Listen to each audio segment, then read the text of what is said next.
Salam sejahtera dan salam Sarawak Maju Makmur bersama saya Janet Bennett. Tumpuan utama, projek penanaman tukun tiruan dari Tanjung Datu hingga ke Lawas merupakan inisiatif Kerajaan Sarawak untuk mengangkat ekonomi penduduk luar bandar, khususnya golongan nelayan. Premier Sarawak Datuk Petinggi Tan Sri Dr. Abang Abdul Rahman Zahari Tun Datuk Abang Openg berkata, bagi tujuan itu, Kerajaan Sarawak telah memperuntukkan dana sebanyak 70 juta ringgit.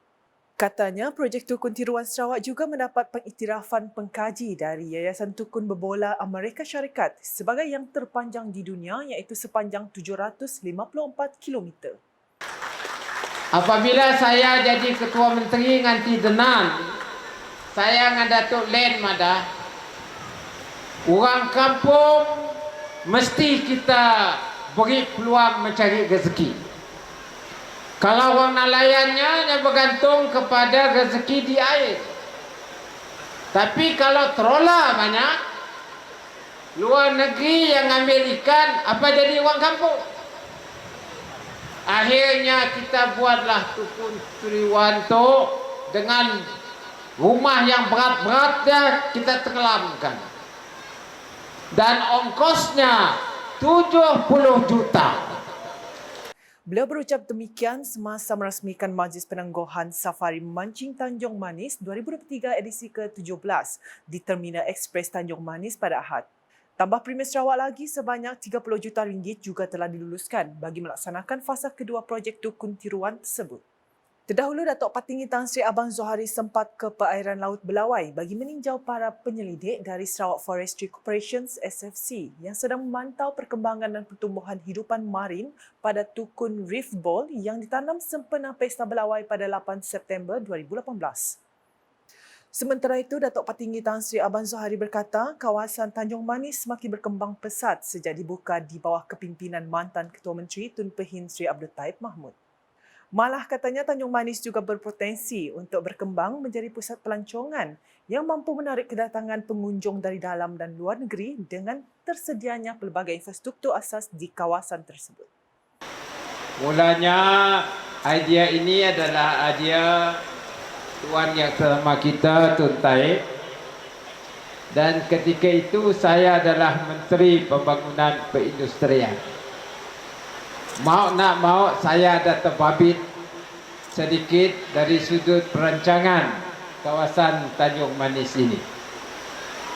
Dan disitulah kawasan Kampung Jerijeh, Kampung Belawai, Kampung Keluar Rajang, Paloh dan seterusnya dapat sedikit sebanyak menikmati, memanfaatkan pembangunan yang berlaku di kawasan ini. Kalau dulu si ada jeraya, hari itu ada jeraya. Kalau dulu si ada pelaburan, khususnya dari sudut perikanan, hari ini sudah ada.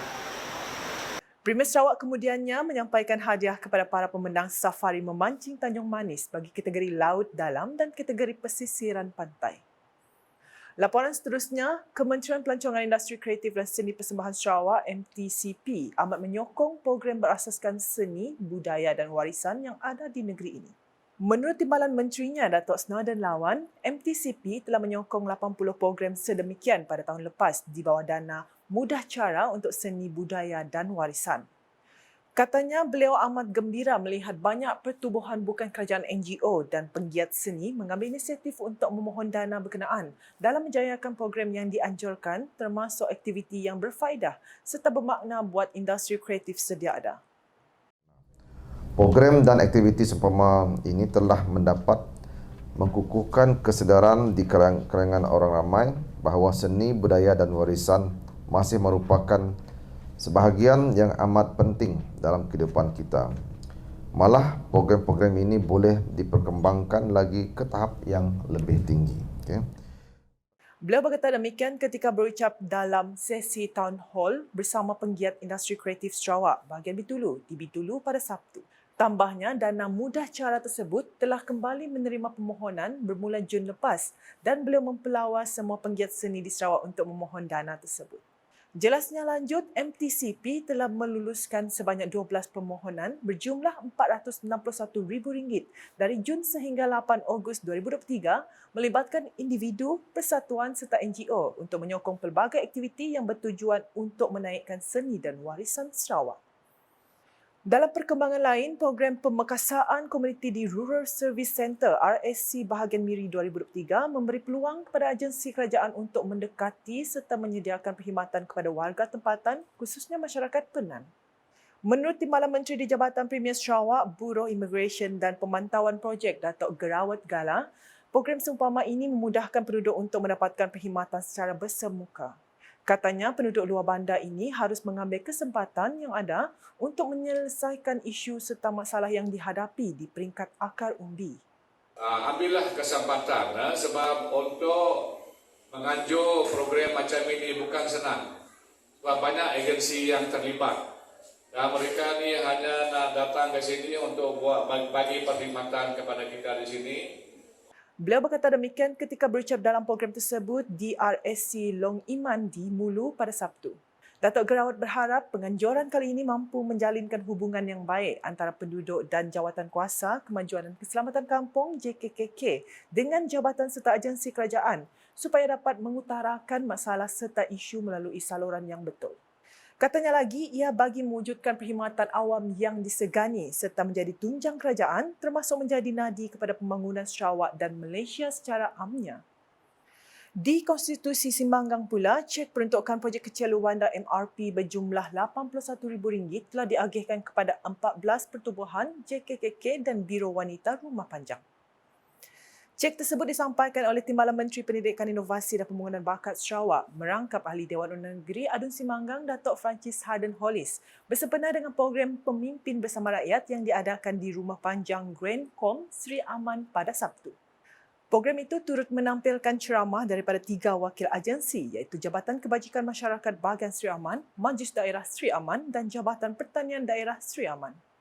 Kemuncak program pula ialah perasmian projek Program Transformasi Luar Bandar RTP iaitu projek naik taraf prasarana rumah panjang yang telah siap dibina merangkumi pemasangan jubin lantai dan sekuap rumah panjang dengan kos sebanyak RM50,000.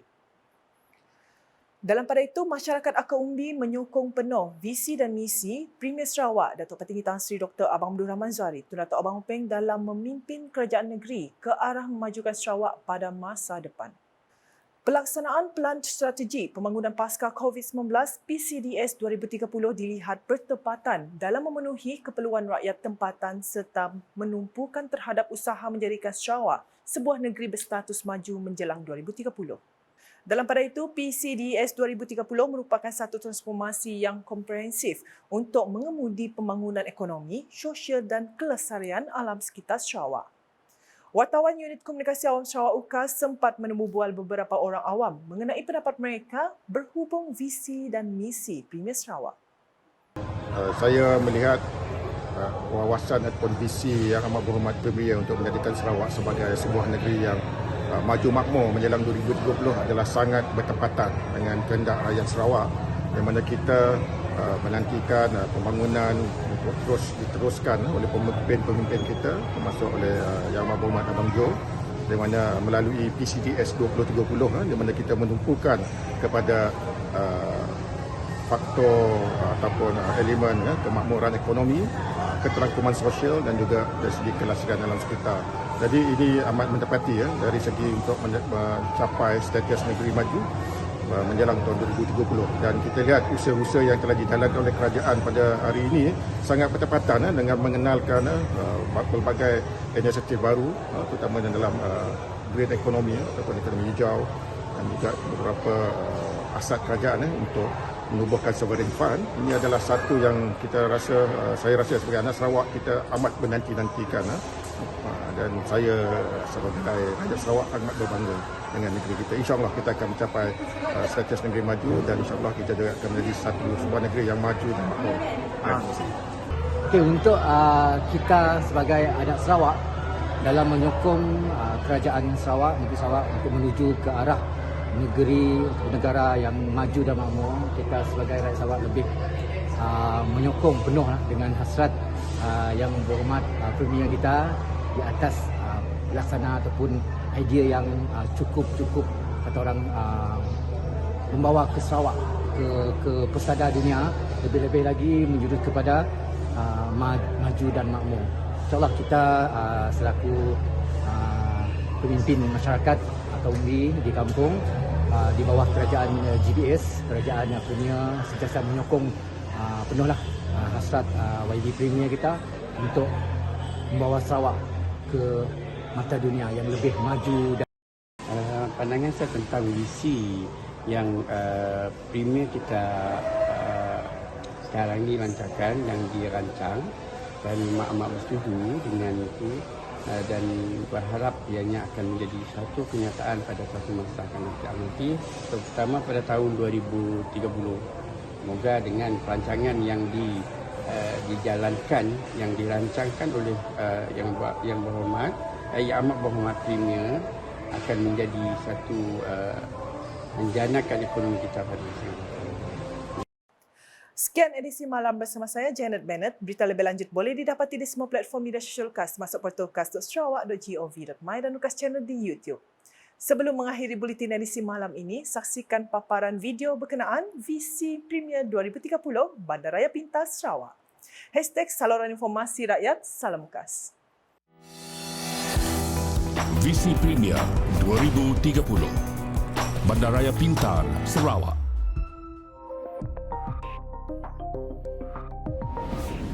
Sarawak sedang membangunkan pelan induk bandar pintar bagi kawasan-kawasan bandar yang akan mengutamakan kemampanan alam sekitar di dalam proses urbanisasi.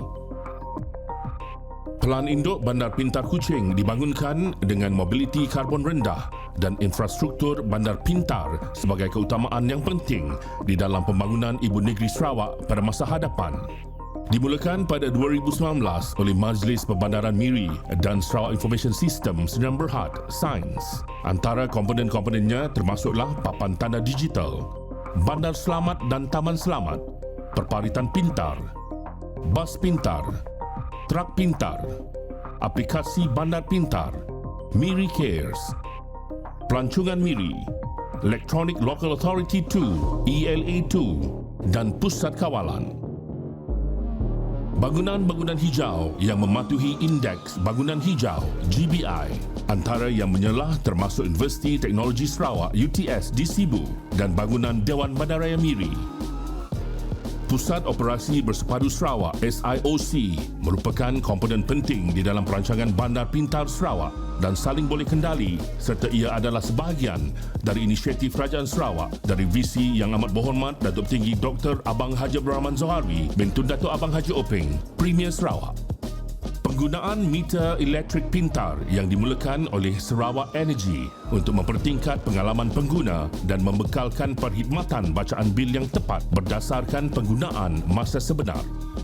Pusat kawalan bersepadu adalah yang terkini di pusat lokasi untuk memberi arahan, koordinasi dan membuat keputusan di dalam menyokong respon insiden.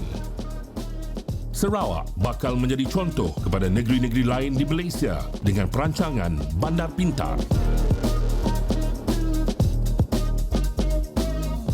Visi Premier Sarawak Maju 2030.